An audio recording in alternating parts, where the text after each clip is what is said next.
In our last Snapmaker Academy tutorial, we compared PLA and ABS, both of which having their own advantages and disadvantages.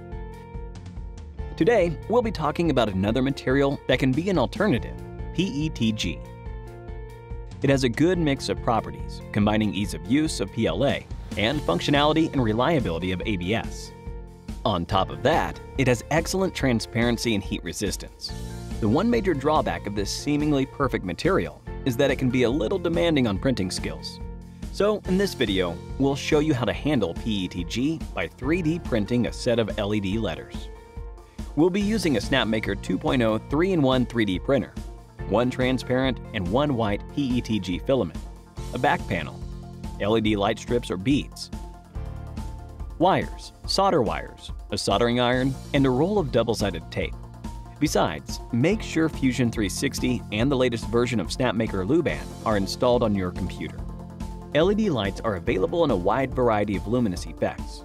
For a more elaborate visual effect, you can also use PETG filaments of varied colors and levels of transparency for printing. Feel free to experiment before you decide.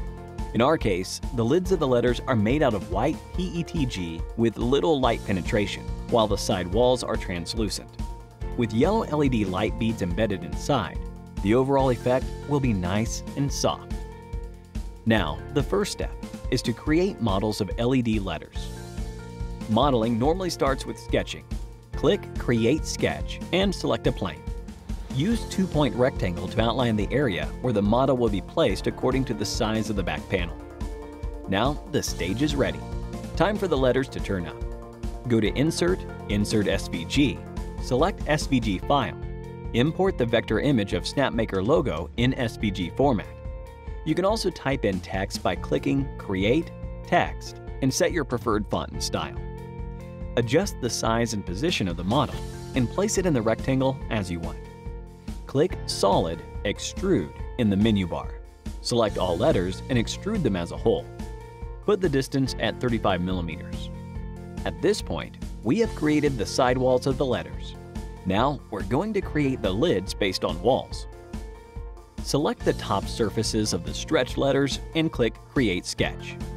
Click Create, Project Include, Project on the toolbar and change Selection Filter to Bodies. Select the extruded letters one by one and click OK. At this time, you'll find these outlines with control points around the letters. This step is to project the contour of the letters onto the plane where we're going to create the lids. Since the sidewalls will be of a certain thickness after printing, we need to slightly expand the lids outlines to make sure they are large enough to cover the sidewalls. Using the Offset tool, add an offset of 1.4 millimeters to all the outlines of the letters. Don't forget the enclosed areas of the letters. Use the Extrude tool again. Select the original letters and the offset areas, and extrude 5 millimeters as the height of the lids. Don't forget to change Join to New Body in Operation to ensure that the lids and the sidewalls can be treated separately. We are now good to go. Click Tools, Make, uncheck Send to 3D Print Utility. Select the models from Bodies list on the left and export them one by one. We will number the lids and the sidewalls separately for subsequent reference. By now, we've already regretted using Snapmaker logo as demonstration. Finally, the printing. Open the Snapmaker Luban and navigate to 3D Printing G-Code Generator. Theoretically, as long as your heated bed is large enough, you can print multiple models at the same time. Just import their model files into Luban and generate one single G-code. The important thing here is that the structure of the lids and the sidewalls are different, so you need to set different parameters and print them separately. After importing the model, flip the model 90 degrees in the X orientation. The models of sidewalls should be placed with the letters backside down, while the lids be placed with the letters front side down. Click the gear button in Material. Here we use the parameters of ABS for reference. Select ABS in the left column, click Copy, and change the name in the right column to PETG. Since PETG strings out and oozes a lot, you can ease this problem by slightly reducing the flow depending on the situation. For the printing temperature, the optimal setting for PETG is between 220 degrees Celsius and 250 degrees Celsius. You can set the temperature as recommended by your filament's manufacturer in the beginning, but subsequent adjustment is crucial. If bad adhesion or extrusion occurs, you should increase the temperature. And if stringing, warping, or oozing occurs, you should lower the temperature. Moreover, we generally recommend that you test with a smaller model file to figure out the optimal setting. As for the use of heated bed, some PETG filaments' recommended temperature can be as low as 0 degrees Celsius, which might mean you don't even need a heated bed. But as a rule of thumb, you should use one and set the heated bed temperature somewhere between 60 degrees Celsius and 80 degrees Celsius. The first layers can be slightly higher than the rest, but should also fall into this range. Click Save and select PETG from the drop-down menu of Material. Next, set the parameters in Printing Settings. Click Customize. Let's set up the sidewalls first. Click the gear button to copy the parameter page of normal quality and rename the copied parameter page as PETG Sidewall. Set the layer height to 0.2 millimeters. To avoid the material stringing out because of excessive squishing, the initial layer line width can be reduced as appropriate.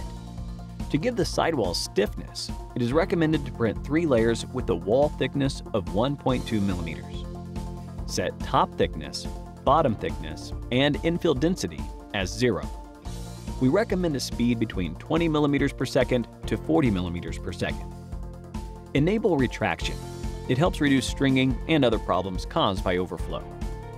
In heated bed adhesion type, select Brim and select Brim line count as 8. Save the settings, select PETG Sidewall in Printing Settings drop-down menu, and export the G-code file. When printing the lids, aside from the different orientation from the sidewalls, the bottom thickness should be modified based on the settings for sidewalls. Copy the parameter page of PETG Sidewall and rename it as PETG Lid. Change the bottom thickness to 0.8 millimeters. Now the printing parameters are all set.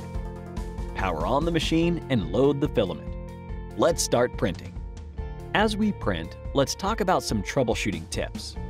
The one major problem with PETG printing is that the first few layers may not stick well to the bed. And if you want the whole printing to go smoothly, you really need to take a good look at the first layers. Use a brim as we mentioned above. The reason for not using a raft, which works even better, is that PETG is extremely sticky. Peeling off the raft can be a real mess. The irony is that you may have difficulty sticking first layers onto the heating bed, and you might also find it sticking too well when you finish the print. Here we have 2 tips for you. First, always use release agent like blue tape or 3D printing glue. Avoid printing directly on your build surface, especially a glass one. Second, remove the print while the heated bed is still hot. Remember to wear gloves to avoid burns. The simplest solution to most PETG adhesion problems is to use a textured PEI platform, as we do, perfect for both adhesion and separation. The second problem is most PETG oozes and strings quite a bit. As we have mentioned a few times, instead of tearing, PETG keeps pulling strings out of the nozzle as the tool head moves. Also, PETG doesn't want to be squished that much as PLA. It needs enough room to lay down the threads, or else it will keep brushing the previous layer, building up on the nozzle and stringing outrageously. In such case, you'll need more offset to start. You may simply burn off the strings, as long as the situation's not so bad. All you're going to need is a soldering iron or a hot air gun. Just be careful to prevent burns.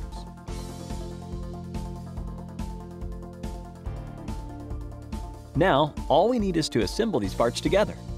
We will clip these wood chips into the letters so that the light beads can be glued on. We've already cut them to the exact same shape and size as the letters to make sure they fit in, using Snapmaker 2.0 laser cutting function. Paste the light beads to the wood chips and hook them up in parallel. Finally, secure them to the back panel all together. In this tutorial, we use the back panel with holes to let the wires come out from behind. If you haven't printed with PETG before, why not start from here? And of course, there's a lot more to make with Snapmaker 2.0, especially with its laser and CNC functions. Subscribe to our YouTube channel to see more. But for now, have fun making.